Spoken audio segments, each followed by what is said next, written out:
Letkodagi 26-savol. Bizga list ichida sonlar kirib keladi. Biz o'sha sonlarning ichidan uniklarini ajratib olib, list boshiga ularni qo'yib turib, nechta unik son bo'lsa, o'sha unik sonlarni raqam nechta topganimizda siz qaytarishimiz kerak. Mana misol uchun nima bergan? 3 ta son bergan. Uniklari qaysi? 1 bilan 2 unik, ya'ni takrorlanmagan sonlar 1 bilan 2. O'sha 2 ta bo'ladi, to'g'rimi? Biz 2 qaytarishimiz kerak.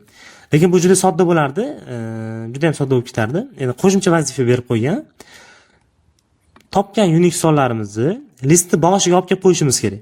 1 bilan 2 unikmidi?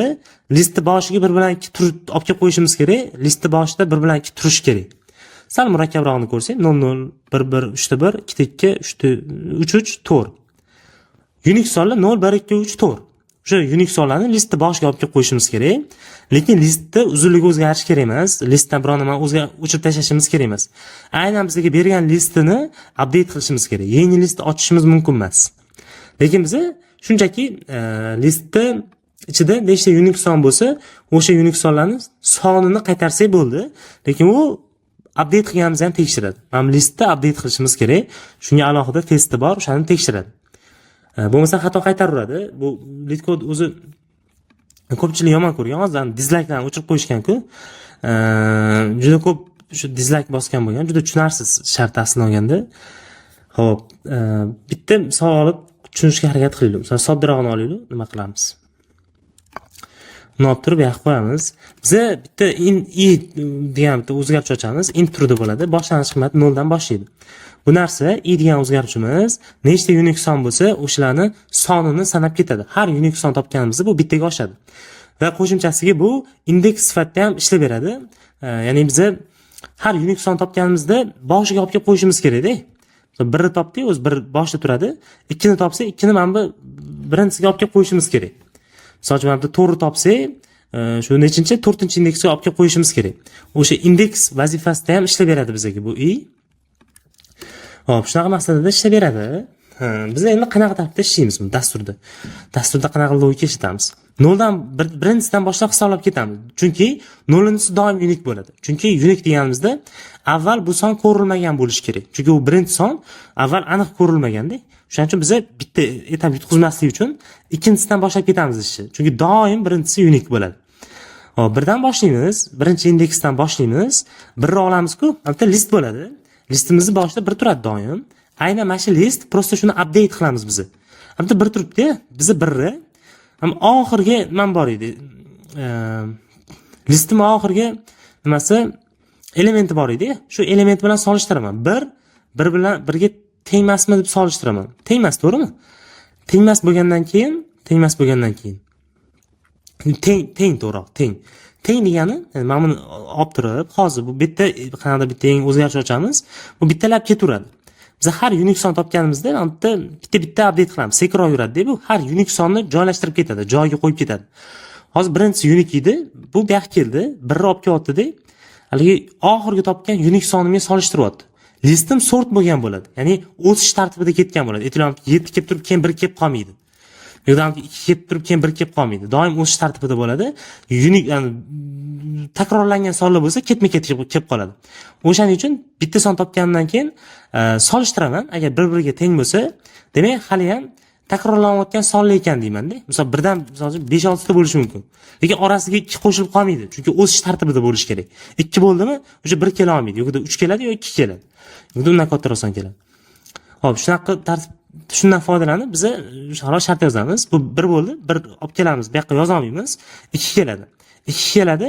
2 ni endi bitta oshirib qo'ygan bo'lamiz. 2 ni mana bu o'ringa joylaymiz. Bu o'ringa, ya'ni 2 ni bu yoqqa joylaymiz. Keyin yonidan o'zi 2 ham turadi. Mana o'zi 2 ham mana shu turadi. Listni boshiga shu unik sonlarni olib kelib qo'ygan bo'lamiz shu tartibda. Xo'p, mana bu endi sal murakkabrog'ini olaylik. Xo'p, bitta i degan o'zgaruvchi ochib olamiz. Int turida bo'ladi. Boshlanish qiymati 0 bo'lib turadi. 0 dan boshlaydi. 0 doim unik bo'ladi. Listda boshida 0 doim turadi. Biz birinchisidan boshlaymiz ishni. 0-sini tekshirib o'tirmaymiz, chunki doim unik bo'ladi. Xo'p, 0 oldik. 0 nima qilamiz? Listim oxirgisiga solishtiraman. Agar bir-biriga teng bo'lib qoladigan bo'lsa, o'tkazib yuboraman. Bunga tegmayman. Keyingisiga o'tadi. 1 ga o'tadi. 1 0 ga teng emas, to'g'rimi? 1 ni ham yoqqa olib kelib qo'yaman. Mana shuni joy tashamay birni olib kelib qo'yaman. Keyin buni ko'rdik, endi bunisini ko'rsam, o'sha bir-biriga teng bo'lib qoldi. Demak, bu ham takrorlanayotganini tushunaman-da. Keyingisiga o'taman. Keyingisi ham bir-biriga teng bo'lib qoladi. Yana update bo'lmaydi. Aytgancha, mana birni yozganimizda ini bittaga oshirib qo'yamiz. Har son topganimizda bitta-bittaga oshirib qo'yamiz. Unique son topganimizda. Hop, ikkinchisini topdik. 2 ga keldik. Ikkini topganimizda 2 bir-biriga teng bo'lmaydi. O'sha paytda 2 qilamiz-da. Mana buni 2 ga oshirib qo'yamiz. Ini birinchi o'zi ini 2 ga oshirib turib, keyin bu yoqqa yozamiz 2 ni. 2 ga ketdi. Mana bu 2 ham o'tib ketadi. 3 ga o'tganda 3 mana bu oxirgi 2 ga teng emas, to'g'rimi? Bu 2 ni qanaqa qilib olamiz? Ham i bizga shuni olib beradi. Oxirgi topgan unique sonimni indeksida bu i. Shunaqa vazifani ham bajaradi. Rostdan hozir 2 ga teng bo'lib turibdi. Ikkinchi indeksda oxirgi topgan unique sonim turibdi. Hop, shunaqa maqsadda ham ishlatiladi. 3 olib turib, mana shu 2 ga solishtiraman. Bir-biriga tengmasa, demak 3 unique ekan deb xulosa qilaman, 3 ham qo'shib qo'yaman. Keyin 3 olaman. 3 menga bir-biriga teng, demak unique emas. Takrorlanyapti. Endi 4 olaman. 4 oxirgi topgan unique sonimga teng emas, 4 yozib qo'yaman. Keyin davomiga nima son turgan bo'lsa, o'sha qolaveradi. Listimni uzunligi o'zgarish kerak emas. Qilishim kerak bo'lgan narsa unique sonlarni listni boshiga olib kelib qo'yishim kerak. Shu joyi sal murakkabroq. Mana bu sanash murakkab emas. 4 ta topdingmi? 4 tasi chiqadi. 5 ta topdi shekil. Hop, 5 tasini topgan bo'lamiz. 5 tasini hisob-kitob qilib ketgan bo'lamiz. Hop, kodini yozsak. Boshida birinchi bo'lib aytamiz, if deyman, agarda sonli list, bo'sh list beraversa bizga, is empty bo'lib qolsa, bo'sh list bersa, return qilaman 0. Chunki bo'sh listdan 0 tadan ko'p yo'g'ida kam unique son chiqmaydi. Bo'sh list turibdi. Конечно, 0 ta unique son chiqadi. Hop, bu yoqqa int i teng 0 ga degan o'zgartirish ochaman. For deyman. Int i teng 0 ga int emas, mana shu j dey, j teng 1 ga deyman, 1 dan boshlayman, birinchi indeksdan boshlayman, list ko'rishni. J kichkina namisi uzunligidan. Nechta son bo'lsa, har bittasini bitta-bitta ko'rib chiqamiz. J++. Hop, bu yoqqa aytaman, if deyman, qalbamda sonim bor edi, yangi list ochish mumkin emas. Namisi int degani oxirgi topgan unique sonimni olib beradi. O'sha teng bo'lmasa, hozir ko'rib turgan sonimga demak, yangi unique son topgan bo'laman. O'sha payt unaqa qilaman. Boya kelishuvdik. Birinchi o'p ini bittaga oshiraman. Yangi unique son topdim. Endi shu unique son topganimni listni boshiga olib kelib qo'yaman. Uning uchun namisi intsi teng deb qo'yaman, namisi jinsiga. Ya'ni namisi jinsi hozir yangi unique son bu. O'sha unique sonni boshiga olib kelib qo'yaman. Oxirida esa return deyman, ini qaytarsam bo'ladi. Ya'ni i shu sanab ketgan bo'ladi. Hop, buni bu yoqqa olib kelib turib tashlasam. To'g'ri chiqsa tugatamiz.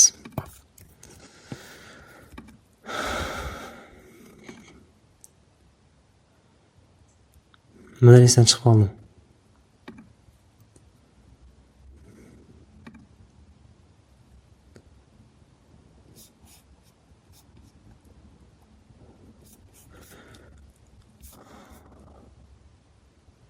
Hozir bu yerda muammo bo'layotgani, biz bir javobga bir chiqaramiz.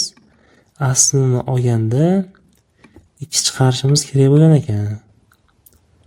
Bu nimadan bo'lishi mumkin?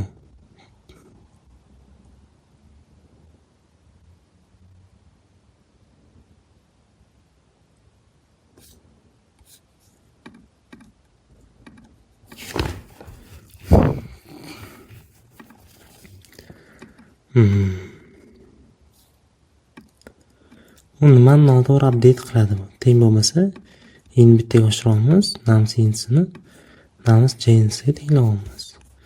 Shuni avval ham yechgandimmi? Bitta ko'raylik avvalgi javobim. Avvalgi javobim bilan bir xil lekin. Oxirida faqat i+1 deb qaytarishim kerak ekan. Sababi bu indeks-ku, ini indeks deb kelishdik-ku.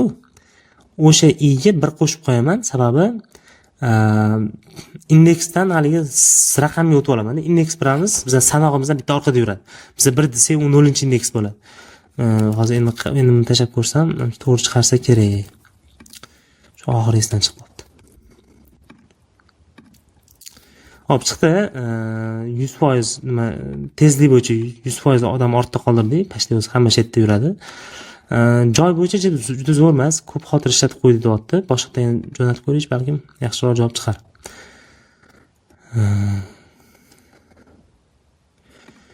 Xo'p, yomon emas. Yaxshi yechim bo'ldi. Xudo xolasa, e'tiborli uchun rahmat.